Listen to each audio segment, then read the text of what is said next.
Hello tout le monde, j'espère que vous allez bien, je suis ravie de vous retrouver aujourd'hui pour une nouvelle vidéo. Alors oui, je sais, ça fait un petit moment que j'en ai pas tourné. Alors en réalité, j'ai filmé des vidéos, c'est juste que je suis beaucoup trop lente au niveau du montage et que certaines vidéos, comme elles étaient vraiment dédiées pour l'été, maintenant il n'y a plus vraiment d'intérêt à les publier. Donc là, je vous fais une update lecture, comme vous avez sûrement dû le voir au titre, des romans que j'ai lus pour le mois d'août, même si le mois n'est pas terminé. Je lis quand même beaucoup, donc j'ai préféré couper cette vidéo en deux. Il y aura également d'autres vidéos qui seront donc des updates lecture qui vont sortir au compte-gouttes sur les romans que j'ai lus donc entre avril et juillet, parce que je n'ai pas tourné de vidéo durant ce laps de temps. Donc ça va en faire pas mal de petites vidéos update pour rattraper mon retard. Donc écoutez, sur cette longue intro, je vous propose qu'on rentre dans le vif du sujet parce que j'ai pas moins de 6 livres, non 6, non, 2, 4, 5, pardon. J'ai 5 livres à vous présenter dans cette vidéo et je veux pas qu'elle dure des plombes, donc on va la commencer tout de suite. Le premier roman dont j'ai envie de vous parler, il s'agit d'une suite et fin d'une duologie dont j'ai lu le premier tome en début d'année. Donc je suis quand même assez contente parce que j'arrive plus ou moins progressivement à finir des sagas ou des séries, enfin bon bref, vous avez compris. Donc je suis quand même assez fière de moi parce que généralement je suis douée pour commencer les premiers tomes, mais pour terminer une duologie ou autre, là bizarrement il n'y a plus personne, donc je m'améliore un petit peu. Et ce deuxième tome, donc il s'agit de Gilded, non, enfin le premier tome s'appelait Gilded, mais là on est sur le tome 2 qui s'appelle Cursed de Marissa Meyer. Donc ici on est sur une réécriture de Rumpelstiltskin, mais pas que, puisqu'on va également donc suivre le personnage de Serilda, qui est une jeune femme qui, bien avant sa naissance, a été bénie ou maudite, ça dépend pour qui, par un dieu. Et en fait ce dieu lui a donné le don de raconter des histoires, ce qui va plus ou moins en fait la mettre dans le pétrin, étant donné que on est dans un univers où certaines nuits les gens ne doivent absolument pas sortir de chez eux parce que il y a une espèce de magie ancestrale qui sévit dans le royaume dans lequel vit Serilda, puisqu'en fait cette malédiction s'est abattue il y a plusieurs décennies de ça sur du coup le roi des aulnes, qui est un roi horrible, et sur sa promise, mais je ne vous en dirai pas plus sur la promise. Et en fait donc ce roi des aulnes n'est autorisé qu'à fouler la terre ferme que lors de certaines nuits, en particulier donc des nuits où la lune est plus ou moins prospère. Et au début du récit, donc Serilda normalement était censée se cloîtrer chez elle pendant une des nuits où ce roi des aulnes est autorisé à procéder à ce qu'on appelle des chasses nocturnes. Sauf qu'elle va rencontrer en fait des esprits de la forêt qui justement sont poursuivis par le roi des aulnes ainsi que toute sa cavalerie. Et donc pour leur venir en aide, elle va mentir au roi des aulnes en lui disant qu'elle peut filer la paille en or. Ce qui, vous vous doutez, ne va pas tomber dans l'oreille d'un sourd.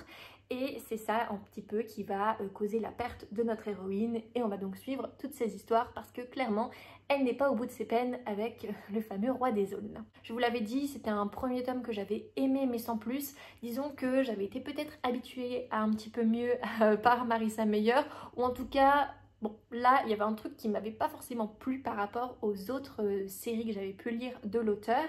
Même si ça se lit vraiment très bien, et encore une fois ce tome 2 c'est lu de manière très rapide, c'est fluide, c'est agréable, la plume de l'auteur est vraiment au top du top, enfin je veux dire c'est du Marissa Meyer, donc on se prend très rapidement voilà, au jeu des personnages, on est dans l'intrigue, on veut savoir comment ça va se passer, mais pour autant j'ai quand même trouvé qu'il y avait pas mal de longueur. L'univers reste toujours assez sombre, ce qui est plutôt chouette, ça change un petit peu de ce que l'auteur a l'habitude de faire. Quoique, j'avouerai quand même que Heartless est un petit peu sombre. C'est pas la même gamme de sombre. Ça se dit pas trop, mais vous avez compris. Là, on est quand même sur un level un peu plus haut que pour Heartless. Mais ça reste quand même un univers que j'ai beaucoup apprécié. Juste, ouais, il y avait pas mal de longueur et il m'a manqué encore le petit truc que je n'ai pas réussi à avoir dans le tome 1.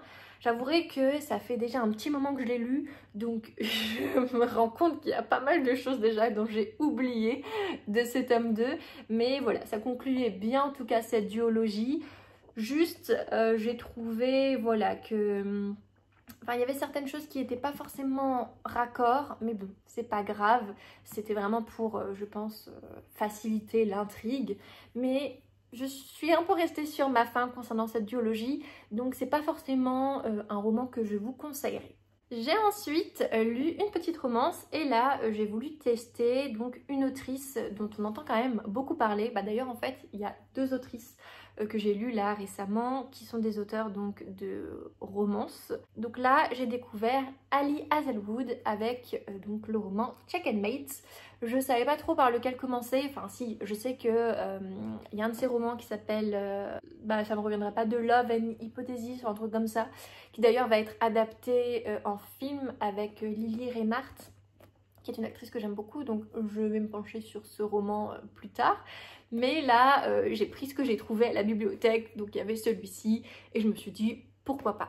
Alors, dans cette histoire, on va suivre le personnage de Mallory, qui était un as des échecs quand elle était enfant. Le truc, c'est qu'il s'est produit quelque chose durant son adolescence qui a fait qu'elle a juré de ne plus jamais toucher à un plateau d'échecs de sa vie. Sauf que quelques années plus tard, elle va un peu devoir revenir sur sa décision, notamment parce que c'est elle qui subvient aux besoins de sa famille. C'est quand même compliqué parce qu'elle a une maman qui est atteinte d'une maladie assez rare. Et donc, lorsque quelqu'un va lui proposer de la rémunérer pour qu'elle reprenne les échecs, eh ben, elle va décider que c'est un peu voilà, sa sortie de secours. Et c'est d'ailleurs grâce à l'intermédiaire des échecs que notre héroïne donc, va faire la rencontre d'un jeune homme qui est actuellement le champion des échecs, dont j'ai d'ailleurs oublié le nom, Nolan. Et en fait ils vont faire équipe, ça va être un duo de choc au niveau des échecs et on va suivre cette histoire puisque vous vous doutez bien il va y avoir une petite romance.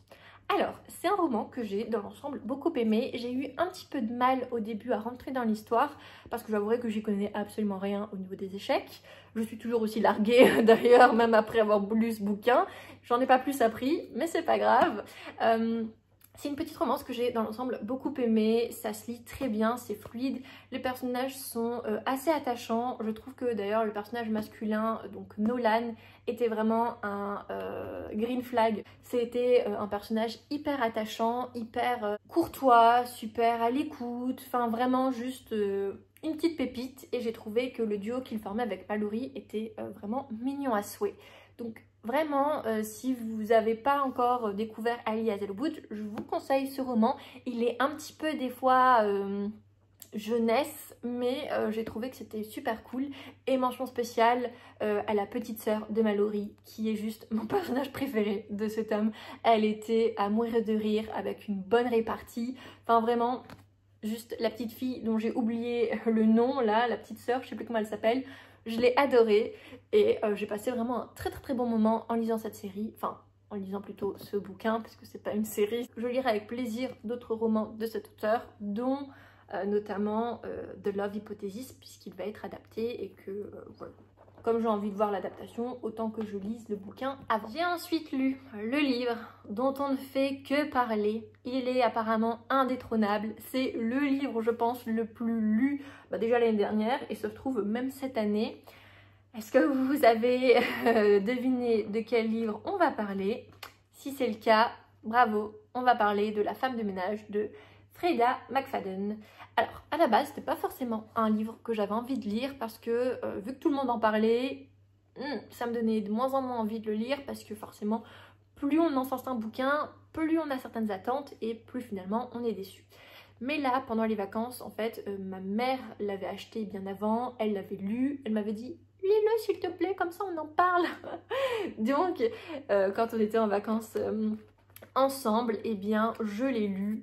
Et donc, La femme de ménage, c'est l'histoire donc de Millie qui, à peine sortie de prison, donc veut trouver un travail et elle va donc postuler comme femme de ménage dans une famille assez aisée qu'on appelle la famille donc Winchester. J'avais un doute.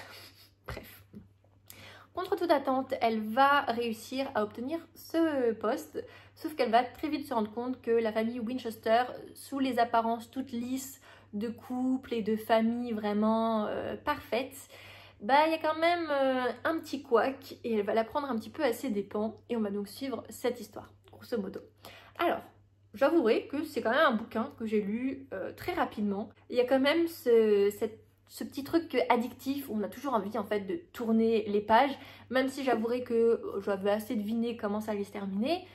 On avait quand même ce petit truc de voilà, on tourne les pages, on a envie de savoir ce qui va se passer. Donc vraiment, en termes d'addictivité, je peux comprendre que ce soit vraiment le livre parfait quand on a envie vraiment de se détendre, un truc sans prise de tête, genre parfait pour l'été. Pour le coup, l'ayant lu à la plage et voilà, en vacances, c'était vraiment le bouquin nickel. Après, j'avouerai que les personnages, à part le personnage de Nina que j'ai trouvé intéressant, le reste, bof. Enfin, Millie, des fois, elle avait un peu... c'était un peu une tête à claque. Le mari de Nina, bon, un peu trop lisse, hein. On se doute bien qu'il y avait un peu anguille sous roche. Mais c'est vrai que le personnage de Nina, c'était, je trouvais, le plus intéressant parce qu'elle avait une espèce de dualité. En lisant ce bouquin, ça m'a un petit peu fait penser au roman de Colleen Hoover qui est Verity. Donc je pense que si vous avez aimé La femme de ménage, vous pourrez aimer Verity. Au niveau, donc comme je vous l'ai dit, du retournement de situation, bon, enfin je veux dire, la fin, si on a un peu l'habitude de lire ce genre, on la devine assez facilement. Moi-même qui lis pas forcément plus que ça de romans un peu thriller psychologique, j'avais plus ou moins deviné la fin, que j'ai d'ailleurs un peu trouvé peut-être tiré par les cheveux, mais bon, ça reste mon avis. Il n'empêche que ce bouquin était quand même assez addictif. Je suis la première étonnée parce que je ne pensais pas que je le lirais en l'espace de même pas 2 jours, mais pour le coup, c'est addictif. Je ne pense pas lire la suite parce que, bon, voilà, ma mère avait acheté le tome 1, donc voilà, elle me l'a prêté, enfin même elle me l'a donné. Donc voilà, je l'ai lu. De moi-même, je n'achèterai pas le tome 2. Si jamais un jour elle se décide, ma maman, à l'acheter, peut-être que je me laisserai tenter. Mais pour moi, c'est pas du tout en fait une trilogie que j'ai envie de découvrir plus en avant. Et surtout en fait, pour l'avoir lu, je comprends pas forcément pourquoi ce roman-là a eu autant en fait de popularité qu'un autre. Vous voyez? Alors ok, il est addictif, ça se lit bien, mais l'intrigue est pas... c'est pas genre... c'est du déjà vu, il n'y a pas grand chose en fait de nouveau. Alors je pense effectivement que quand on n'a pas forcément l'habitude de lire ce type de bouquin, ça peut tout de suite voilà, nous emballer et créer un espèce d'engouement. Mais je pense pas que sa popularité soit plus que ça méritée, parce que j'ai envie de dire, j'arriverai pas à savoir pourquoi ce roman, plutôt qu'un autre, mérite en fait autant de hype et autant de popularité, parce que pour le coup, comme je l'ai dit, même si ça se lit bien, ça révolutionnait pas le genre. J'ai ensuite sorti une relique de ma palle parce que je l'ai achetée en août 2021. Donc 4 ans après, j'ai enfin lu Beach Read de Emily Henry. Pourquoi j'ai dit Henry? C'est Emily Henry, c'est bon. On va pas... Voilà, on va pas faire d'accent, en sachant que elle aussi, un peu comme pour Ali Hazelwood, c'est une autrice dont on voit les romans partout. Je sais que People We Meet in Vacation, ou On Vacation plutôt, va être là, enfin, c'est une adaptation qui sortira l'année prochaine sur Netflix. Je crois qu'elle sort en janvier 2026. Et donc pareil, j'ai envie de lire celui-ci parce que l'actrice qui va incarner Poppy, c'est... j'ai oublié son prénom, mais c'est celle qui jouait dans l'adaptation de My Lady Jane, que j'ai vraiment adoré de chez adoré. Et j'aime trop l'actrice, je trouve qu'elle est assez charismatique, donc voilà, j'ai envie de regarder le film juste pour elle. Revenons à nos moutons, parce que Beach Read, c'est pas sorti en film, mais c'est pas grave. Il est sorti en français sous le titre de Un roman d'été, je crois, ou Comme dans un roman d'été, quelque chose comme ça. Donc ici, on va suivre le personnage de January, qui a un petit peu vu sa vie chamboulée suite au décès de son père. Et en fait, son père lui a légué un chalet dans le Michigan, où elle va aller. Et là-bas, elle va retrouver un ancien camarade de fac qui s'appelle Augustus, avec qui elle entretenait un peu une petite rivalité. Et en fait, à travers donc ce petit chalet où ils vont du coup se voir régulièrement, puisqu'en fait ils sont voisins littéralement, ils vont décider de se lancer dans un petit challenge. En fait, January, c'est une incorrigible romantique Et depuis le décès de son père, elle a du mal à écrire. Elle a littéralement le syndrome de la page blanche. Et Augustus, ma foi, il a aussi ses problèmes de son côté. Et donc, ils vont décider en fait d'inverser leur genre de prédilection, puisque Augustus, c'est pas du tout un féru de romance. Donc là, le but du jeu, ça va être qu'il écrive une romance. Et January, elle, bah forcément, comme c'est une férue de romance, elle va devoir s'essayer au genre de prédilection d'Augustus, à savoir un roman un peu plus sombre, du genre policier, enquête, tout ça, tout ça. Et donc, on va suivre leur histoire puisqu'il y aura également une petite romance. Alors, j'avouerai que j'ai été quelque peu déçue par Beach Read parce que tout le monde, la majorité des gens sur Instagram encensent ces romans. Et du coup, comme j'arrive un peu après, même si j'ai acheté ce roman avant toute la hype, j'ai été un petit peu déçue. J'ai pas trouvé que la plume en fait de l'auteur était sensationnelle. Ça se lit bien, mais ça m'a pas plus marqué que ça. J'ai eu également un petit peu de mal au début du récit, mais ça c'est parce que January, elle est en train un petit peu de s'apitoyer sur son sort.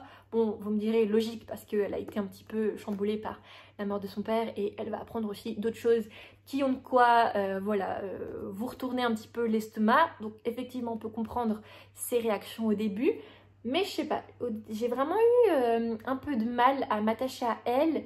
Et du coup c'est vrai que comme c'est elle notre personnage principal, c'est un peu compliqué de se mettre dans l'histoire. Après on se laisse quand même porter par la plume de l'auteur, mais c'est vrai que bon, le personnage de January c'était un peu complicado au début. J'ai bien aimé par contre la petite romance parce que pour le coup c'est vraiment une romance qui est axée sur les personnalités des deux protagonistes. Ils tombent pas amoureux parce que voilà, ils sont beaux comme des dieux. Non, c'est vraiment axé sur leurs traits de caractère, ce qu'ils font, qui sont eux en fait, leur vécu. Et puis toutes les petites choses en fait qui rendent une personne attachante et plus d'ailleurs, puisque pour le coup, eux, ce sera beaucoup plus. Pas trop de choses à en dire, c'était une petite romance sympathique, mais je suis un peu restée sur ma faim parce que je m'attendais à être beaucoup plus emballée que ça, et c'était pas le cas, donc je verrai bien avec l'autre roman que j'ai prévu de lire de cet auteur. En tout cas, bon, même si celui-ci était sympathique mais qui m'a pas transcendé plus que ça, je lirai d'autres romans de cet auteur parce que j'aime bien un peu les romances et que je pense que je peux trouver mon compte avec Émilie Henry. Juste Beach Read, c'était pas forcément voilà, la romance pour moi, on va dire ça comme ça. Et pour terminer cette vidéo, on va parler d'une lecture que j'ai adorée de chez adorée. D'ailleurs, je l'ai finie il n'y a pas plus tard que dimanche, puisqu'aujourd'hui on est mardi, bref. Donc, on va parler de Assistant to the Villain de Anna Nicole Meirer. Je sais pas comment ça se prononce. Bref, trop contente de lire ce roman parce que c'est pas un coup de cœur, mais c'était une très très bonne lecture. Ici, on va donc suivre le personnage d'Evie Sage qui n'a pas une vie facile, il faut dire ce qui est.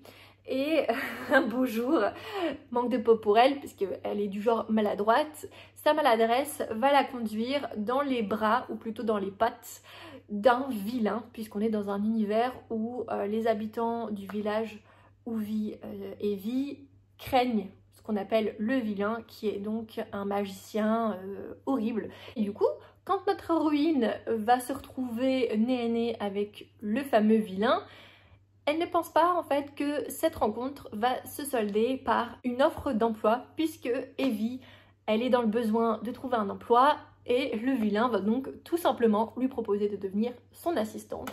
Et une chose est sûre, c'est qu'il faut avoir le cœur bien accroché pour devenir l'assistante d'un vilain, et on va donc suivre cette histoire. Donc autant vous dire que ce roman, c'était une petite pépite. Déjà, c'est rempli d'humour. C'est super agréable à lire parce que du coup il y a des petites joutes verbales là, toutes les pages quasiment, et c'est juste tellement plaisant de découvrir en fait le personnage d'Evie qui est pour le coup très très très attachante. C'est un petit rayon de soleil, et donc du coup forcément ça contraste avec l'univers un peu plus sombre et macabre que représente le vilain. Du coup il y a une espèce de petite dualité là entre les deux qui est pépite. D'ailleurs, c'est une romance, alors je ne connaissais pas le terme, mais c'est une romance Grumpy X Sunshine. Donc à traduction, c'est romance gronchon et puis rayon de soleil. Et pour le coup, c'était très très très bien amené dans ce récit. Il y a un petit peu de gore, mais ça reste quand même assez soft. L'univers est sympathique, même si j'avouerai qu'il n'est pas forcément plus que ça développé. J'ai appris en fait que ce roman se classait dans ce qu'on appelle la cozy fantasy, qui n'est pas forcément un genre que je connaissais, parce que c'est vraiment en fait un roman, malgré le fait que voilà, il y ait des têtes coupées, des cadavres, etc. Ça reste quand même, oui, effectivement, un petit roman cosy qu'on lit, par exemple moi, juste avalé sur mon canapé, à me marrer toutes les 2 pages parce que voilà, les personnages ont pas mal de réparties et du coup ça les rend d'autant plus attachants. Il y avait pas mal de petits retournements de situation qui étaient bien amenés de la part de l'auteur. Franchement, j'ai tout aimé, c'est fluide, ça se lit super vite, les personnages sont des pépites. L'univers est sympa, même si pas forcément plus que ça détaillé. En plus, il y a des créatures surnaturelles, slash des dragons. Moi, j'adore, donc j'étais ravie. Et du coup, j'ai hâte de lire le tome 2, qui est déjà sorti. Mais donc à la bibliothèque, je ne sais pas s'ils l'ont. Donc s'ils mettent trop de temps à l'acquérir, peut-être que je m'achèterai le tome 2. Et du coup, le tome 1. Parce que vraiment, c'était cool. Donc si vous ne l'avez pas lu, je vous le conseille. Surtout là, avec l'automne qui arrive. Ce sera une lecture vraiment sympathique et propice à la saison. Et bien voilà, concernant cette petite update lecture, j'espère que ça vous aura plu. N'hésitez pas en commentaire à me faire part de vos lectures, qu'est-ce que vous avez lu de beau durant votre été, ou à me faire part de vos avis si vous avez lu l'un des romans dont je vous ai parlé aujourd'hui. Mais sur ce, je vous souhaite de très belles lectures et on se dit à très vite. Bye!